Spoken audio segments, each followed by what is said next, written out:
Okay, my name is Emeka Silas Agbara. I'm from Halumon and in Nsukka local government area of Enugu State. I'm a lawyer practicing in Abuja. I've lived in Abuja for 21 years of my life. I read in Abuja University.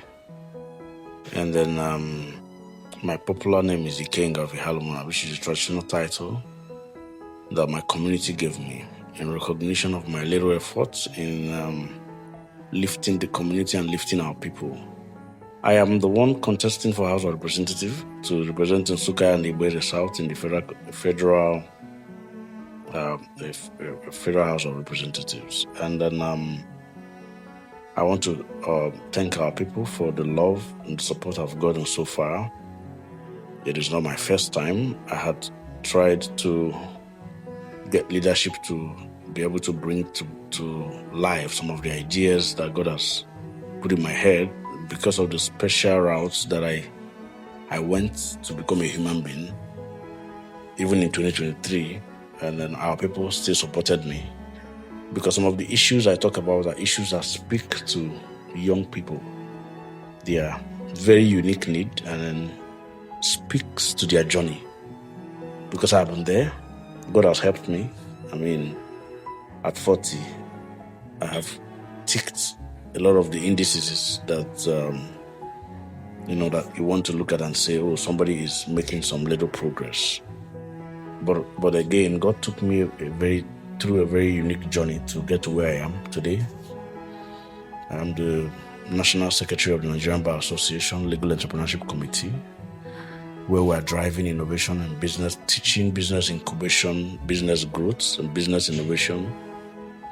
I am the Administrator of Lawyers and Business Institutes, where we're driving the first ever mass housing and land banking scheme for members of the legal profession. And at the last count, I think we've done about 385 duplexes and DPCs for judges, for senior advocates of Nigeria, and it's a whole lot. Interestingly, I started my life in Abuja 21 years ago, thereabout, as a taxi driver, from where I ran into one of my best Nsukka hands, Chief Agbara. I don't joke with Nsukka people because everything I am today, Nsukka made me. And so if you see me making efforts to give back, to do the little I can, it is because I've also been blessed. My first exposure to solar installation was through Chief Agbara GRB Solar. May God bless him for all he does for Nsukka people. And then at that time I had an accommodation challenge. Jimo took me to his house in Prince and Princess, gave me accommodation.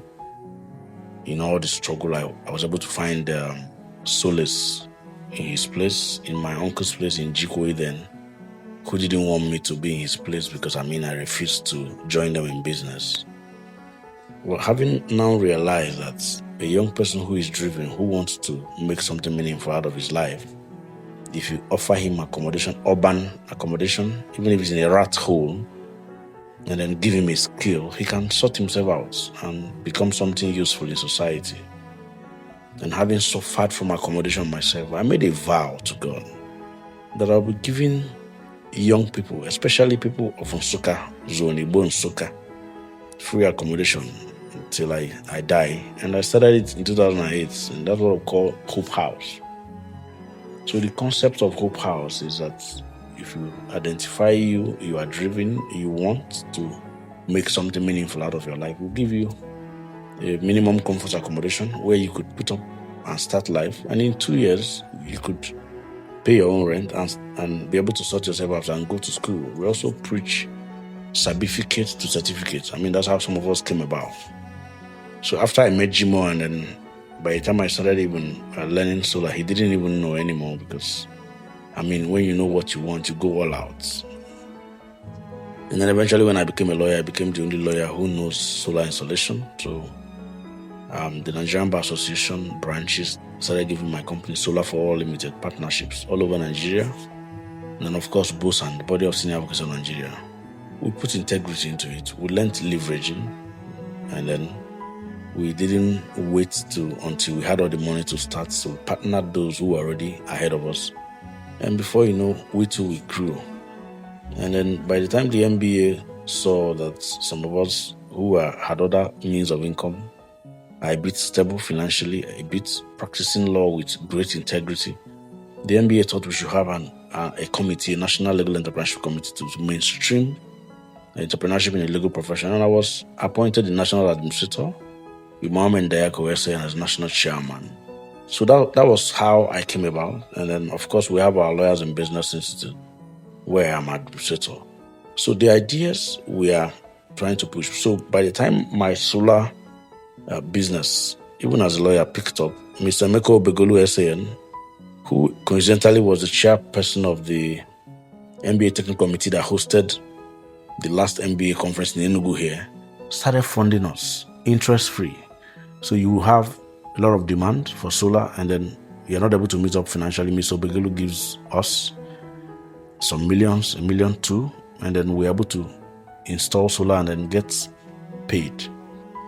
And then I felt, we could replicate it in the lives of our people. So we started our Making Millionaires project, where we fund our young people interest-free, give them little money, set up businesses, take them through training on business incubation, business growth, and then they are doing well.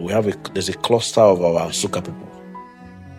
I mean, the Nsukka zone has a comparative advantage in agro business. So there's a cluster where they do palm kernel processing in Enugu here, and we fund a lot of them. They have not been defaulting because it is a thriving business where we also have our son, Chief William Wilson Oil, the Solive vegetable oil, as a huge business, a huge market.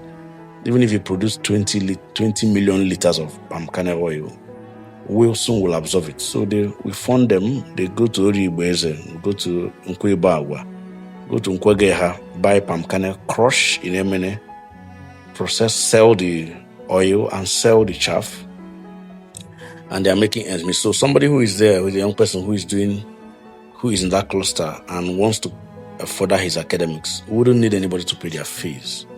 And so if we came out with an 8-point agenda. Of course, I'm a lawyer, a courageous one at that. So when we say we're going to represent courageously, when we say we're going to talk about issues, promote bills and motions that will tinker with the laws of Nigeria, that will cater for the welfare of our people. We're not joking about it. Of course, law is our thing. And then we talked about expansion of some of these ideas. The leadership is the biggest platform anybody can get.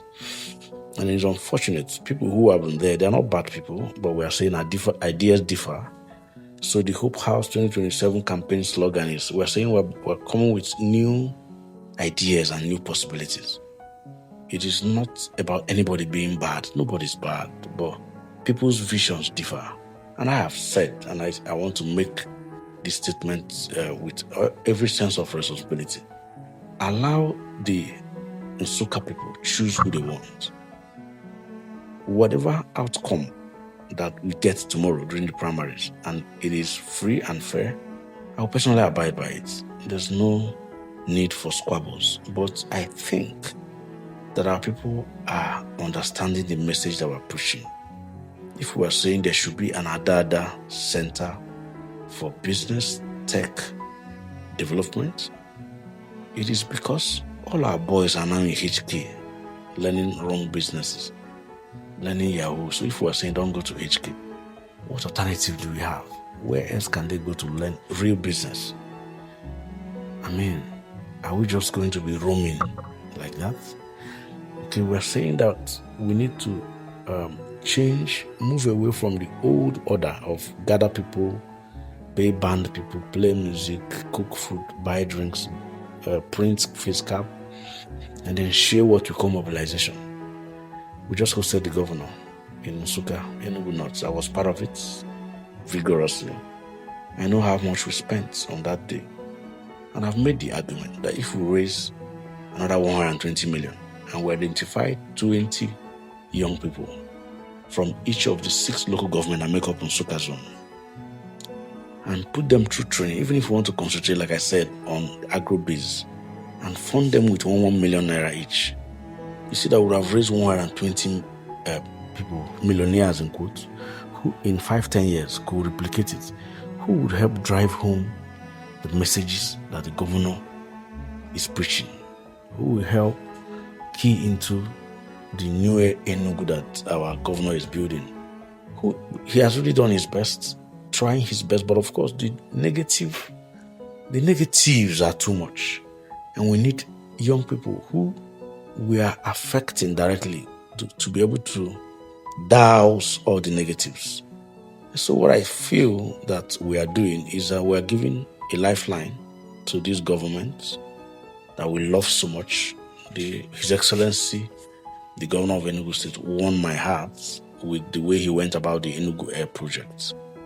It was true leveraging, something we have preached all our lives. We didn't wait until we had our own airplanes, had our own AOC before we floated our airline. We leveraged on ExeJet, realizing that Enugu is a brand as a state, with the governor, an intellectually driven person who can provide leadership. And in about 8 months after, so we launched as Enugu Air operated by ExeJet. In about 8 months, we got our airplanes, got our AOC, and we are flying now, almost flying intercontinental.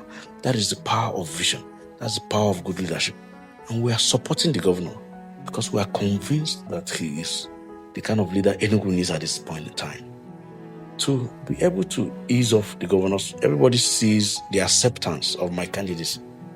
And then I am hoping that by the time the primary comes tomorrow and I'm announced winner, all issues, there will be total collapse of most of the issues we're having in Nsukka. The young people will feel carried along in Nsukka East that have clamored about being excluded, being marginalized, would have had a sense of belonging, that their own person is now part and parcel of government. So I want to beg our people to come out en masse tomorrow. Vote for me. My name is Emeka Silas Agbara. We are hoping that the primary is credible.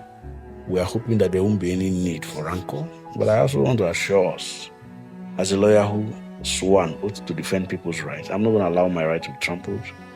We'll slug it out up to the Supreme Court. We're hoping that the right thing is done so that our people's voice can be heard. Nsukka people will feel, for once, to have been allowed to make their choice without being intimidated, without being humiliated. And at the end of the day, it will turn out good for both the governor and our party, the APC. And I thank you for your time and listening to me.